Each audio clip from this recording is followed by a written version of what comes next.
الله الرحمن الرحيم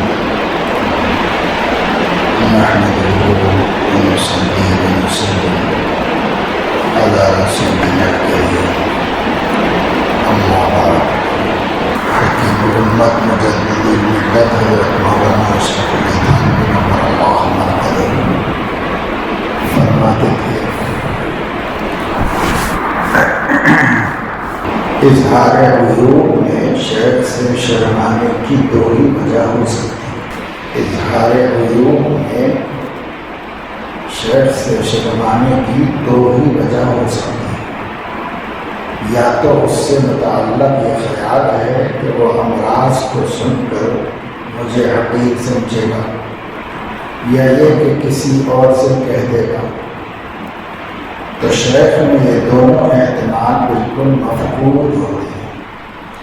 اگر ایسا نہیں تو وہ شیخ بھی نہیں، یعنی لوگ عام طور سے اپنے حالات بتانے میں شرم سے کام لیتے ہیں اور اپنے اندر جو قابل اصلاح امور ہیں ان کا ذکر نہیں کرتے۔ حضرت تشخیص فرما رہے ہیں کہ اس کی دو وجہ ہو سکتی ہیں۔ ایک تو یہ کہ یہ خیال ہوتا ہے اسے کہ اگر میں بتا دوں گا تو میرا یہ عیب شیخ کو معلوم ہو جائے گا اور مجھے حقیر سمجھے گا، میری عزت نہیں رہ جائے گی اس کی نظر میں۔ تو ایک یہ وسوسہ ہو سکتا ہے۔ دوسرے یہ ہو سکتا ہے کہ بھائی میں بتاؤں تو وہ کسی اور کو بتا دے، اس طرح میرا عیب دوسروں تک پہنچ جائے گا۔ تو یہ دو احتمال سبب ہو سکتے ہیں کہ آدمی مرید سالک اپنے شیخ کو صحیح صورتحال نہ بتائے، یہ سبب ہو سکتا ہے۔ پھر حضرت فرما رہے ہیں کہ شیخ میں تو یہ دونوں احتمال بالکل مفقود ہوتے ہیں۔ مفقود مطلب موجود نہیں ہوتے، غیر موجود ہوتے۔ کیوں؟ اس لیے کہ جیسے ڈاکٹر مریض کے احوال دوسروں کو نہیں بتاتا، ایسے ہی شیخ بھی نہیں بتاتا مریضین کے احوال دوسروں کو کہ فلاں صاحب ایسے ہیں ایسے نہیں بتاتا۔ اور دوسرے یہ کہ خود اس کو حقیر سمجھنے لگے تو یہ بھی نہیں ہوتا، اس لیے کہ کوئی بھی مریض ڈاکٹر کو جا کر اپنا کینسر بھی بتا دے تب بھی وہ شفیق تو ہوتا ہے، حقیر نہیں سمجھتا، مہربان ہو جاتا ہے کہ بھائی قابل رحم ہے، کیا کر سکتے ہیں، جو کچھ کر سکتے ہیں کرو اس کے ساتھ کہ یہ بچ جائے، اس مرض سے محفوظ ہو جائے۔ لیکن حقیر کیوں سمجھے گا اس کو کہ بھائی بیمار تو کوئی بھی ہو سکتا ہے، اللہ تعالیٰ جس کو صحت دے وہ صحت مند ہے، جس کو بیماری دے وہ بیمار ہے۔ تو ہی دکھ دے تو ہی دوا دے، تو ہی درد دے تو ہی دوا دے، تو ہی دوا داروں کی شفا دے، ہے تو سب اللہ کا، لیکن بیماری دینے کو اللہ کی طرف منظور نہیں کیا جاتا، وہ ادباً نہیں کیا جاتا۔ باقی بیماری کون دیتا ہے؟ بیماری بھی اللہ کے حکم سے آتی ہے، شفا بھی اللہ کے حکم سے آتی ہے، پر چونکہ بیماری بری چیز ہے، ناپسندیدہ چیز ہے، تو اس کی نسبت اللہ کی طرف نہیں کرتی مگر اللہ تعالیٰ ہے۔ اور یہی بات سیدنا ابراہیم علیہ السلام کی ایک قول سے قرآن مجید میں نقل فرمایا گیا ہے، سمجھ میں آئی کہ انہوں نے جب نمرود کو اللہ تعالیٰ کی احسانات گنوائے، وہی کھلاتا ہے، وہی پلاتا ہے، وہی موت کر دیتا ہے، وہی زندگی دیتا ہے، سب، تو بیماری کے بارے میں فرمایا کہ اذا مرضت فهو یشفی، جب میں بیمار ہوتا ہوں تو وہ شفا دیتا ہے۔ یہ نہیں فرمایا کہ وہی بیمار کرتا ہے وہی شفا دیتا ہے، یہ نہیں فرمایا۔ اس واسطے کہ ادباً ایسا ایسا مناسب نہیں. جیسے ہم کہتے ہیں ارض و سما کے مالک اور اے چاند ستاروں کے دریا پہاڑوں کے خالق، لیکن ہم یہ نہیں کہتے کہ سانپ بچھو کے خالق، یہ نہیں کہتے. خالق تو ان کا بھی ہے، لیکن نسبت اللہ کی طرف نہیں کی جاتی. بلا ضرورت اس کی نسبت اللہ کی طرف نہیں کی جاتی. بہرحال اب حضرت یہ بھی فرما رہے ہیں کہ اگر کوئی شیخ ایسا کرتا ہے تو وہ شیخ ہی نہیں، اس لیے کہ بھائی اس کو تو لوگ بھروسہ کر کے اپنے احوال سے مطلع کرتے ہیں، تو اسے دیانتدار ہونا چاہیے اور امانتدار ہونا چاہیے. خود آئے عام طور سے مشائخ حقہ نہ کسی سالک کو حقیر سمجھتے ہیں اور نہ ہی اس کو رسوا کرتے. کتنے ہیں خود حضور اکرم صلی اللہ تعالی علیہ وسلم کے سامنے لوگوں کے کیسے کیسے علوم تھے، لیکن آپ کو اس کا ذکر نہیں فرماتے کہ اس کی اصلاح فرماتے تھے. اس کو درست کرو، اس کی اصلاح فرماتے.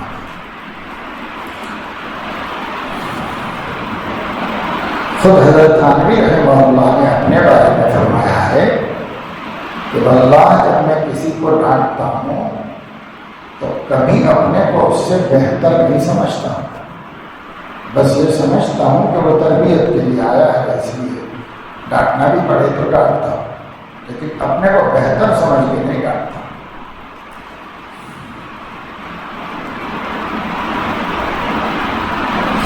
ایک مولوی صاحب کے سوال کے جواب میں فرمایا کہ الگ تعاقب اپنے امراض کا علاج کرے، یعنی ایک ایک کر کے اپنے امراض کا علاج کرے، اس طرح کہ جو اس کے نزدیک اہم ہو اس کو مقدم کرے. اسی طرح ایک ایک کو مسلک سے دریافت کرے. جب ایک مرض کے علاج میں رسوخ ہو جائے تو دوسرا شروع کر دے، اور اول کی مقاومت یعنی اس سے بچنے کا مجاہدہ بھی نہ چھوڑے، پھر تیسرا شروع کر دے اور پہلے دو کو نہ بھولے. آخری بات یہ ہے کہ امراض کا معالجہ شروع کر دے اور اتفاقی تقصیر پر استغفار کرتا ہے. بعض مرتبہ ایسا ہوتا ہے کہ آدمی کسی بیماری کا علاج معلوم کر کے ہمت سے کام لیتا رہتا ہے، بیچ میں ٹوٹ جاتی ہے اس کی توبہ، تو ہمت ہار جاتا ہے اور یہ سمجھتا ہے کہ بھائی میں تو نہیں چھوڑ سکتا اور میں تو کچھ نہیں کر سکتا. جب وہ پھر ٹوٹ گئی توبہ، جب وہ پھر ہو گیا گناہ، تو یہ نہیں ہونا چاہیے. مقاومت یعنی مقابلہ جاری رکھے، مجاہدہ کرتا رہے، پھر شروع کر دے، پھر شروع کر دے. کوتاہی ہو جائے تو استغفار کرے، پھر شروع کرے. اس فکر میں نہ پڑے کہ کتنا نفع ہوا اور کتنا باقی رہا، ورنہ اسی حساب میں رہے گا. یہ حساب کتاب چھوڑ کر کام میں لگے، یعنی علاج کرتا رہے اور ذکر کی پابندی کرے اور یوں سمجھے کہ میں کچھ بھی نہیں ہوا. روز اول ہی جیسا اہتمام رکھے، یعنی پہلے شروع میں جتنا اہتمام تھا، کچھ سیکھنے کے بعد بھی اس اہتمام میں کمی نہ کرے، اس اہتمام کو اسی طرح باقی رکھے اور اپنی زندگی کو معالجہ اور استغفار ہی میں ختم کر دے. فرمایا کہ بعض لوگ انا جلیس من ذکرنی، میں اپنے ذکر کرنے والے کا ہم نشین ہوں، اس سے استدلال کرتے ہیں کہ صرف اذکار ہی اصلاح کے لیے کافی ہے، کیونکہ ذکر سے قرب ہوگا اور قرب سے معاصی سے نفرت و اجتناب ہو جائے اور تدابیر کی ضرورت نہیں. حالانکہ بالکل غلط ہے، کیونکہ ذکرنی میں خود تدابیر اصلاح بھی داخل ہے. تو بدون معالجہ امراض کے ذکر ہی متحقق نہیں، یعنی بغیر اپنی گندگیوں کی اصلاح کی کوشش کے ذکر الہی کا اعتبار ہی نہیں۔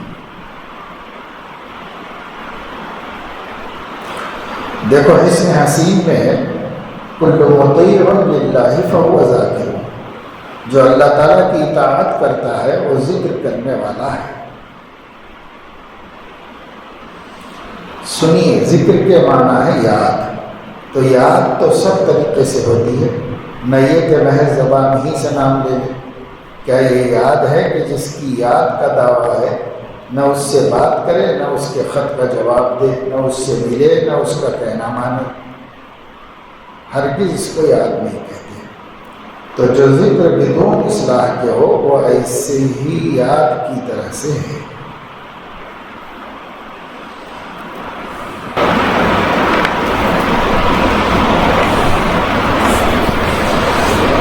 اسی طریقے سے اس زمانے میں عام طور سے لوگ مجالس میں پابندی سے شرکت کرتے ہیں اور نادانی ہونے دیتے ہیں، اہتمام سے شریک ہوتے ہیں، بس شریک ہی ہوتے رہتے ہیں، اصلاح کی فکر پھر بھی نہیں کرتے۔ تو اصلاح کیسے ہوتی ہے؟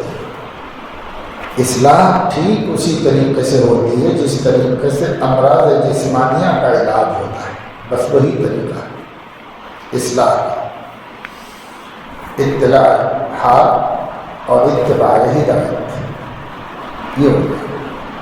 اور وہ نہیں ہوتا تو آنے جانے سے اتنا ضرور رہتا ہے کہ آدمی فکر کان میں پڑتی رہتی ہے، فکر کی باتیں، اب بالکل بھی مردہ نہیں ہو جاتا، بس یہ فائدہ ہوتا ہے۔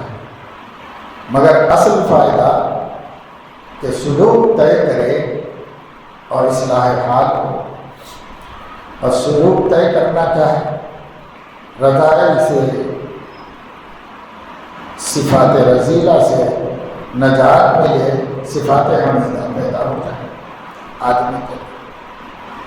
بہت دفعہ یہ ہے کہ ذاکر ہے، شاغل ہے، معاملات کا بہت پابند ہے، نماز روزے میں بھی کوتاہی نہیں کرتا، لیکن غصے کی صفت جیسے کہ ویسی ہے، حسد کی صفت موجود ہے، بغض ہے، جس سے کوئی تکلیف ہوتی ہے اس کی طرف سے کینہ دل میں رہ جاتا ہے اور اس کو نکالتا نہیں ہے، اس کے تقاضے پر عمل کرتا ہے، بغض کے تقاضوں پر عمل کر رہا ہے، ہوتا ہے کسی نہ کسی تعویل کے ذریعے سے، نفس تو تعویل خوب کرتا ہے۔ تو یہ سب چیزیں اچھی ہونے کے باوجود مقصد کے لیے مفید نہیں۔ مقصد اصل یہ ہے کہ اخلاق کی اصلاح ہو، اخلاق کی تربیت ہو جائے، یہ اصل مقصد ہے۔ اور اس پر دھیان نہیں، اس پر کچھ توجہ نہیں ہے عام طور سے۔ یعنی جو لوگ دین سے دور ہیں ان کا تو کیا پوچھنا، ان کو تو بیچاروں خیال بھی نہیں آتا۔ جو لوگ دین سے قریب ہیں اور انہیں فکر بھی ہے لیکن اس کے باوجود طریق صحیح نہیں اختیار کرتے، وہ ایسے ہی لوگ ہیں جنہیں بیماری کا احساس ہے، تکلیف بھی ہو رہی ہے، علاج کرانے کا ضروری بھی سمجھتا ہے، انکار نہیں کرتا، لیکن علاج کراتا نہیں، ویسے ہی رہتا ہے اور کہتا ہے کہ ہاں بہت اہم بات ہے، علاج ہونا چاہیے، واقعی علاج ہونا چاہیے کہ تک قائل ہے، مگر کراتا نہیں۔ تو کیا ہوگا ایسے مریض کا؟ اسی طرح موت کے منہ میں چلا جائے گا۔ اسی طریقے سے وہ سالکین بھی جو سب کچھ جانتے مانتے ہیں مگر طریق اختیار نہیں کرتے، جب طریق اختیار نہیں کرتے تو اسی حالت میں موت آ جائے گی، ناقص کے ناقص ہی رہ جائیں گے۔ نہ ایمان میں کمال پیدا ہوگا، نہ اعمال میں جمال پیدا ہوگا، ناقص دین کے ساتھ چلے جائیں گے دنیا سے۔ اور یہ تو مقصد نہیں ہے۔ اللہ قیامت میں دکھائے گا لِيَبْلُوَكُمْ أَيُّكُمْ أَحْسَنُ عَمَلًا، سب سے بڑھیا عمل کس کا ہے یہ دیکھنا چاہتا ہے اللہ۔ بڑھیا عمل لاؤ، صرف عمل نہیں، عمل تو ٹھیک ہے لیکن بڑھیا عمل لاؤ، یہ اللہ چاہتا ہے۔ تو بڑھیا کیسے ہوگا؟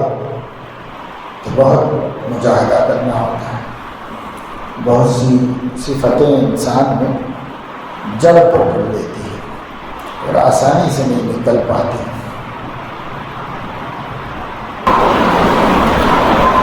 انہیں حضرت کی جامع تحقیقات کو مختصر انداز میں نصاب کے طور پر حضرت خواجہ صاحب رحمۃ اللہ علیہ نے بتا دیا ہے۔ نصاب 4 شرطیں لازمی ہیں استفادے کی، شیخ سے استفادے کی۔ شرائط ہوتی ہیں، ہر چیز کی کچھ شرائط ہوتی ہیں صحیح معنوں میں فائدہ اٹھانے کے واسطے۔ تو 4 شرطیں لازمی ہیں استفادے کے لیے: اطلاع و اتباع و اعتقاد و انقیاد۔ یہ 4 شرطیں، ترتیب شعر کے وزن سے آگے پیچھے کر دی ہے، لیکن یہ 4 شرطیں کل ملا کے۔ سب سے پہلے اعتقاد، تو بھائی وہ معتقد ہی نہیں ہے تو کیا سپرد ہوگا؟ تو اعتقاد کامل واثق جازم اس کو ہونا چاہیے کہ یہ مصلح ہے، میرا کام یہاں بنے گا، میں اسی مصلح کے ذریعے اصلاح پاؤں گا، اس کا اعتقاد جازم اس کو ہو۔ تجربے کے بعد ہو جاتا ہے۔ ویسے تسہیل قصد السبیل میں حضرت نے خود فرما دیا ہے کہ جب تم چھوٹی موٹی سبزی ترکاری لینے کے لیے 1 سے 2 دکانوں پہ دیکھتے ہو کہ کہاں بڑھیا ٹماٹر ہے، کہاں بڑھیا سبزی ہے، اچھی جگہ سے لیتے ہو، اچھی چیز لیتے ہو، تو اپنی تربیت کے لیے اپنے آپ کو سپرد کرنے کے واسطے اگر 10 مشائخ کے پاس جاؤ تو حرج ہے۔ پہلے طبیب کو تم بھی جانچ لو، جاؤ اس کو دیکھو، اس کو دیکھو، اس کو دیکھو، شروع میں دیکھ لو، 2-4 دن وہاں رہ لو، کسی کے ساتھ تھوڑا وقت گزار لو، ان کے ساتھ گزار لو، ان کی مجلسیں اٹینڈ کر لو، کسی کو غلط مت کہو، کسی کو برا مت سمجھو، اپنی طبیعت کی مناسبت کہاں ہو رہی ہے یہ دیکھ لو، اپنا جی کہاں لگ رہا ہے، اپنے کو کس پر اعتماد ہو رہا ہے یہ دیکھ لو۔ جب ایک دفعہ منتخب کر لو شیخ تو پھر مضبوطی کے ساتھ پکڑ، یک درگیر محکم گیر جو پہلے کے لوگ کہتے، ایک دروازہ پکڑو، مضبوط پکڑو، کیا در در کے بھکاری بنتے پھرتے ہو، کسی ایک چوکھٹ مضبوط پکڑو۔ تو یک درگیر محکم گیر، لیکن اس سے پہلے تجربہ کر لو، اس سے پہلے اطمینان کر لو۔ تو پہلی چیز ہے اعتقاد، اعتقاد نہیں تو اگلا نمبر نہیں آئے گا، اگلا نمبر ہے انقیاد۔ انقیاد کے معنی ہے اطاعت، فرمانبرداری، ماننے کا مزاج، اپنی رائے کچھ نہیں بھائی، جو بڑے فرماتے ہیں بس یہ انقیاد۔ لیکن انقیاد اعتقاد کے بغیر ہو گئی، اس لیے پہلا نمبر اعتقاد کامل، پھر انقیاد خود بخود ہو جاتی ہے۔ جب آدمی کسی کا معتقد ہو جاتا ہے تو مطیع اور فرما بردار بھی ہو جاتا ہے۔ تو دوسری چیز آ گئی، اب یہ 2 چیزیں آ گئی، اب تیسری شرط ہے اتباع، کیونکہ شیخ عالم الغیب تو نہیں تھا، آپ بتاؤ گے تو پتہ چلے گا، نہیں بتاؤ گے تو کچھ تجربے سے تو وہ جان لے گا، بھنک لگ جانا ہے، کچھ تجربات سے، کچھ حالات سے، کچھ دیکھ سمجھے گا، ڈاؤٹ کرے گا کہ سب کچھ گڑبڑ ہے، یہ برائی معلوم ہوتی ہے اس کے اندر، یہ بیماری معلوم ہوتی ہے، یہ سب چل کچھ معلوم کر سکتا ہے، لیکن صحیح صورتحال بتائے بغیر کیسے اس کو معلوم ہو؟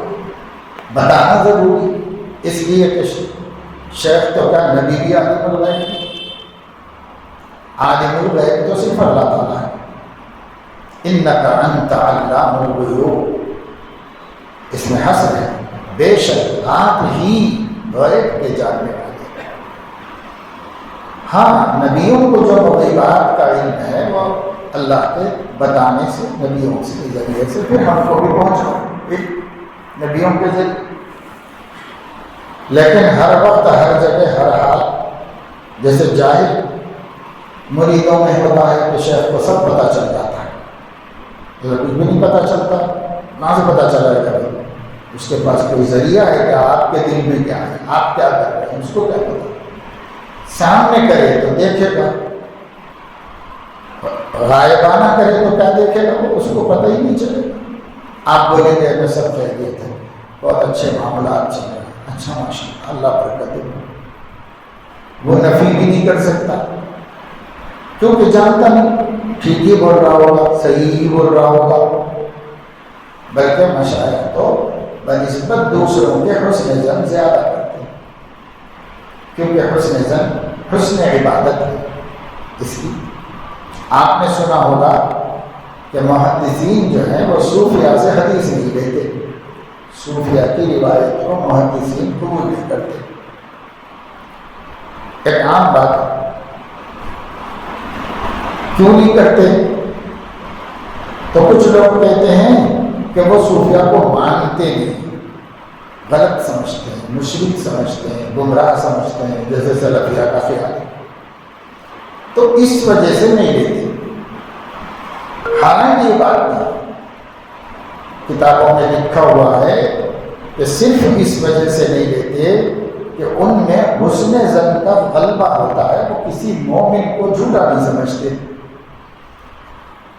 حالانکہ کوئی جھوٹا ہوگا تو ان سے بھی لے لیں گے، تو ان کے حسن ظن کے غلبے کی وجہ سے ان کی روایت پر بھروسہ نہیں کرتے جب تک کہ کوئی دوسرا ذریعہ اس کے مضبوط ہونے کا معلوم ہو۔ یہ وجہ نہیں ہے کہ وہ ان سے بدگمان ہے، بلکہ یہ لوگ بھی ان سے حسن ظن رکھتے ہیں۔ بھائی مشائخ جو ہیں صوفیاء، وہ عام طور سے مسلمان کو جھوٹا نہیں سمجھتے، کہتے ہیں مسلمان غلط بیان نہیں کرے، ایسے کیسے ہو سکتا ہے؟ وہ نہیں مانتے، حسن ظن ہی رکھتے ہیں، اور روایت دینے میں سوء ظن کا غلبہ ہوتا ہے کہ سب گڑبڑ تو نہیں ہے، یہ آدمی صحیح تو نہیں ہے، آدمی تو زیادہ ہم لوگ فوکس کرتے ہیں، توجہ دیتے ہیں کمزوریوں پر، مشائخ نہیں دیتے، مشائخ خوبیوں کو دیکھتے۔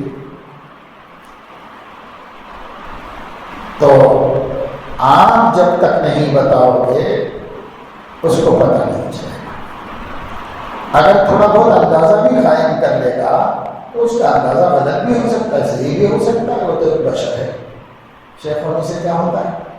وہ ایک بشر ہے، غلط بھی ہو سکتا ہے، صحیح بھی ہو سکتا ہے اس کا۔ اس لیے اسکت تو آپ کو کوئی دوا نہیں دے گا، اسکت کوئی علاج نہیں کرے گا، بہت ہی شفیق ہوگا تو توجہ دلا دے گا، اور جو کام سامنے ہوتے ہیں تو وہ خود دیکھتا ہے، جب دیکھتا ہے تو علاج بھی کرتا ہے۔ اسی سے آپ کو اندازہ ہوگا کہ پہلے زمانے میں مریدین سالکین ایسا گھنٹے آدھے گھنٹے کی مجلس میں نہیں جاتے تھے، دن بھر کے ماہانہ پروگرام میں نہیں جاتے تھے، بلکہ وہ شیخ کے پاس جا کر کئی کئی چلے کاٹتے تھے، مہینوں رہتے تھے۔ کیوں؟ میں سامنے رہوں گا تو میری عادات و اطوار نظر آئیں گی ان کو، جو بھلی ہوں گی اس میں ہمت افزائی کریں گے، اور جو بری ہوں گی تو اس کی اصلاح کی فکر کریں گے، توجہ دلائیں گے، طریقہ بتائیں گے، سامنے رہیں گے۔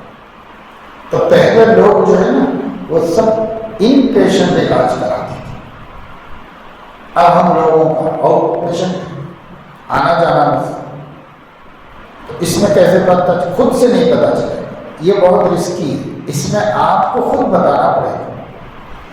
آؤٹ پیشنٹ میں بیمار کو خود اپنی حالت بتاتے رہنا پڑے گا، ان پیشنٹ میں تغیر احوال کا خود بخود پتہ چلتا رہتا ہے، آج آ کے دیکھے گا، شام میں دیکھے گا، کل دیکھے گا، صبح دیکھے گا، ارے بھائی ایسا ہو گیا، دوا بدلو، یہ کرو، یہ ایسا کرو، یہ ایسا کرو، پھر چینج کرو، پھر ٹیسٹ کراؤ اس کا، پھر یہ کرو، پھر تو ان پیشنٹ میں زیادہ مسئلہ نہیں ہے، ڈاکٹر کو زیادہ فکر کرنی پڑتی ہے، وہ نرسز دیکھتے رہتے ہیں، ڈاکٹر دیکھتا رہتا ہے، سب مسئلہ۔ اور آؤٹ پیشنٹ میں ایسا ہے کہ صاحب 2 منٹ 3 منٹ ڈاکٹر کے سامنے آپ بیٹھیں گے، اس کے بعد وہ بولے گا نیکسٹ، دوسرے کو بھیجو بھی۔ اتنی دیر میں تو آپ بولیں گے تو معلوم ہوگا، اس کو خود سے کچھ نہیں پتا چلے، آپ کو بتانا پڑے گا۔ تو اس وجہ سے ہم لوگ بھی آج کل جو خانقاہوں میں کوئی بھی انپیشنٹ نہیں، سب آؤٹ ہے، اور تھوڑی دیر کے لیے آتے ہیں اور چاہتے ہیں کہ تھوڑی دیر میں شیخ کی توجہ ہی سے ہم کچھ بن جائے، وہی تو کیسے بن جائے؟ ایک فطری نظام ہے، اس کی مخالفت تو ہو نہیں سکتی۔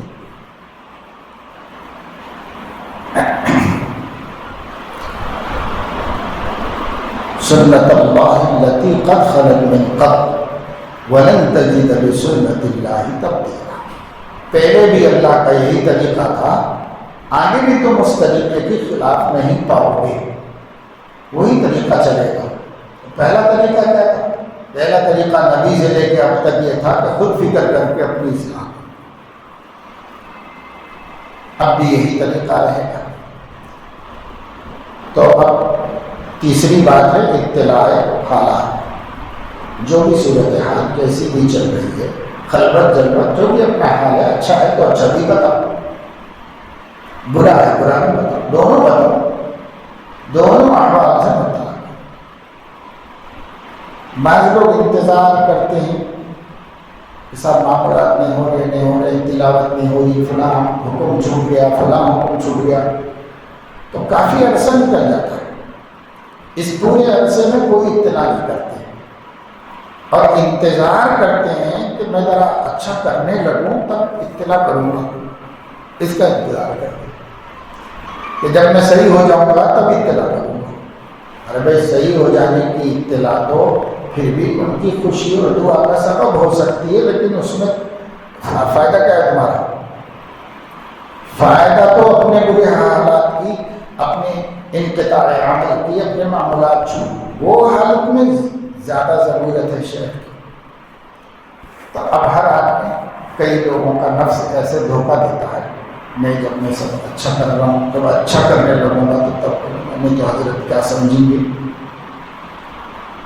تو یہاں بھی فکر جو ہے صرف اپنے مرتبے مقام ہی کی ہے، اصلاح کی کوئی فکر ہی نہیں۔ تو اصلاح کی فکر ہوتی ہے تو کوئی مریض آج تک نہیں کہتا کہ صاحب ابھی نہیں جائیں گے ڈاکٹر صاحب کے پاس، ابھی نہیں جائیں گے، ابھی نہیں جائیں گے، پورا اچھا ہونے بعد جا کے بولوں گا اچھا ہوگا۔ تو ایسا کوئی دنیا میں نہیں سوچ رہا، وہ بول رہا صاحب بیماری میں جانا ہے ڈاکٹر کے پاس، اچھے ہو گئے تو کیا کہنا، ان کی ضرورت بھی کیا ہے۔ چنانچہ خود حضرت حکیم الامت رحمۃ اللہ علیہ نے فرمایا کہ اللہ تعالیٰ کے احکامات پر عمل اور اللہ تعالیٰ کی نافرمانی سے اجتناب، ان صفات کا پیدا ہو جانا یہ مقصود ہے۔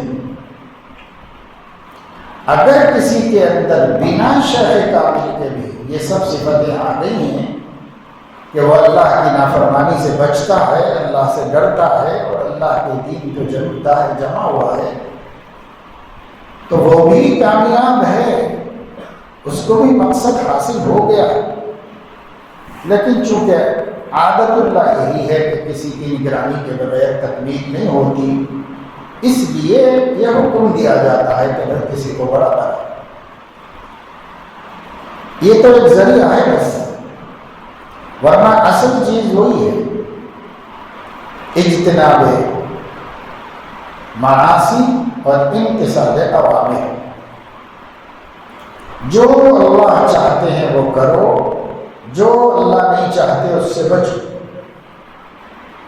مقصود حیات تو یہی ہے، اسی کے لیے پیدا ہوئے ہیں، اسی کے لیے دین بھیجا گیا، اسی کے لیے انبیاء آئے، اسی کے لیے کتابیں اتری، کہ بندے کو یہ سمجھ کہا جائے کہ اللہ چاہتے ہیں تو کرو، اللہ نہیں چاہتے تو چھوڑو۔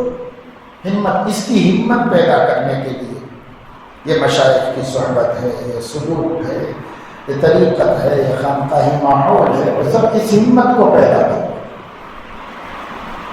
اور اس پر استقامت سیکھنے کے لیے بس۔ تو فرماتے ہیں کہ اگر یہ بنا شیخ کے بھی کسی کو نصیب ہو جائے تو فرق ہے، مقصد تو حاصل ہو گیا۔ یہ نہیں پوچھیں گے اللہ تعالیٰ سے کہ تو اتنا متقی کیوں بغیر شیخ کے کیوں بنا تھا، کیوں نہیں گیا تھا کسی شیخ کے پاس، یہ تو نہیں پوچھے گا اللہ، اس لیے کہ شیخ تو ایک فطری ذریعہ ہے، عادی ذریعہ ہے۔ مقصد وہ نہیں، مقصد ہے امتثال اوامر اور اجتناب نواہی، یہ مقصد ہے۔ اس مقصد کی طرف دھیان توجہ نہیں دے کر اگر ہم صرف باتیں کرتے رہیں گے اور جو ہے کچھ اچھا ہوگا تو شیخ کو بتاتے رہیں گے، کچھ گڑبڑ ہوگی نفس و شیطان کی تو اس کو چھپاتے رہیں گے، تو شیخ کا کیا نقصان ہے، کسی کا کیا نقصان ہے؟ اپنا گڑا کھلتا رہے گا، اپنی خبر کھلتی رہے گی، ایک دن اسی میں گرے گا، اسی میں اپنے آپ کو ہلاک کرے گا، برباد کرے گا، اس میں کیا فائدہ؟ اس لیے بھائی آوک جاوک کافی نہیں۔ بہت سے لوگ ہمارا چونکہ سہولت کے خاطر لائیو بھی چلتا رہتا ہے، تو بہت سے لوگ دور دراز سے بھی شریک ہیں، دوسرے ملکوں میں بھی جن کو فکر ہے وہ مجلس میں شریک رہتے ہیں، بہت اطلاع بھی کرتے ہیں، جو میرا بیان بھی سنتا ہوں، مجلس میں بھی سنتا رہتا ہوں، عصر کی مجلس کی بھی پابندی کرتا ہوں۔